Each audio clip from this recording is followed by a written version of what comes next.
কলকাতা নয়, বিজেপির আমলে তালা ঝুলিয়ে দেওয়া কেন্দ্রীয় সরকারের শিল্পের কবরস্থানে নীতিন নবীন অর্থাৎ বিজেপির সর্বভারতীয় সভাপতি নীতিন নবীন আসছেন পশ্চিম বর্ধমান জেলায়। দুর্গাপুরে আজ সন্ধ্যার মুখে বিজেপি সভাপতি কমল মেলার সূচনা করবেন। থাকবেন রাজ্যের সব হেভিওয়েট নেতানেত্রীরা। তবে অন্য কোথায় ঠাঁই না হলেও দিলীপ ঘোষ দুর্গাপুরে থাকছেন কমল মেলার উদ্বোধনে, কারণ তিনি লোকসভায় প্রার্থী হয়েছিলেন এবং 7 বিধানসভার মধ্যে শুধুমাত্র লক্ষণ ঘুরুই এই বিধানসভায় লিড পান। উপায় না থাকায় দিলীপ থাকছেন, তবে মোদি শাহ অমিত শাহ হলে শুভেন্দুর ঠেলায় দিলীপ ঘোষ থাকতেন না বলেই মত রাজনৈতিক মহলে। বিজেপি সরাসরি নিজেদের ব্যানারে নয়, বেনামে কমল মেলার আয়োজন করলেও সেরা মূর্খরাও বুঝে যাবে আসলে বিধানসভা ভোটের আগে বঙ্গ বিজেপির তৃণমূলী অনুকরণ মাত্র। খেলার মেলা নিয়ে যে বিজেপি নাকি সুরে প্রতিবাদ করত আর তীব্র ভাষায় কটাক্ষ করত, তারা এবার তৃণমূলের সরকারের দেখানো পথেই নকল নবিশের ভূমিকায়। যাই হোক, বিজেপির সর্বভারতীয় সভাপতি নীতিন নবীন কেন বাংলায় সভাপতি হিসাবে কেন্দ্রের তালাঝোলা শিল্পের কবরস্থানে আসছেন? কলকাতা নয় কেন বিজেপির গড়ে পরিণত হওয়া উত্তরবঙ্গে? শুধু বিজেপি আমলে একটিও তালাঝোলা শিল্পে তালা না খুলতে পারা দুর্গাপুরে কেন নবীনবাবু? আসলে নীতিন নবীন সেভাবে হেভিওয়েট নেতা নন, খুব একটা ডার্ক সাইডের নেতাও নন।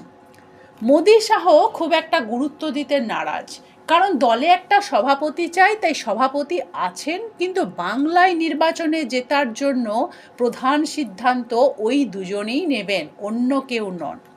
তাই কলকাতা আর উত্তরবঙ্গে থাকবে দুই গুজরাটির হাতে, অর্থাৎ মোদি শাহের দখলে, আর বিহারের ভূমিপুত্র আসছেন শিল্পাঞ্চলের কবরস্থানে। কিন্তু এটাও কি খুব গুরুত্বপূর্ণ কারণ? না, তা নয়। আসলে পশ্চিম বর্ধমান জেলায় বাংলার অগ্নিকন্যা মমতা বন্দ্যোপাধ্যায় মাস্টার স্ট্রোক দিয়েছিলেন দুই বিহারী বাবুকে এনে, এক অভিনেতা বিহারী বাবু আর এক বিশ্বজয়ী ক্রিকেটের বিহারী বাবু কীর্তি আজাদ। রাজনৈতিক মহলের মতে এই মুহূর্তে আসানসোল মহকুমায় হিন্দিভাষী ভোটার 50% ছুঁই, আর দুর্গাপুরে প্রায় 30%। এর মধ্যে বিহার আর ঝাড়খণ্ডের সবচেয়ে বেশি। এশায়ার বাঙালি হিন্দু ভোটারদের মনে বিজেপি আতঙ্ক বাসা বেঁধেছে প্রভুভক্ত নির্যাতন কমিশনের দৌলতে, আর মুসলিম ভোটার কার্যত বিজেপির দিকে আসবে না। বিজেপির সলিড ভোট হিন্দিভাষী ভোট, আর সেই ভোটারদের ভোট যাতে বিজেপির পকেটে ঢোকে, তার জন্যই বিজেপি এখন আরএসএসের খোদ লোক নীতিন নবীনকে নিয়ে আসছে কেন্দ্রীয় শিল্পের কবরস্থানে। মেলার নাম কমল মেলা, অর্থাৎ পদ্ম মেলা নয়। পদ্ম হলে বাঙালির টাচ থাকতো, কিন্তু চাই বিহারি ভোটার, তাই কমল মেলার সূচনা বিহারি নবীনের হাতেই। বিহারি ভোটার ধরতেই আসলে দুর্গাপুর আর রানীগঞ্জে নিয়ে আসা বিহারি নীতিন নবীনকে। এখন সময় বলবে বাম ভোটে কমল ফুটবে নাকি এবার বাম ভোটের আক্রোশে কমল ঝিমিয়ে যাবে।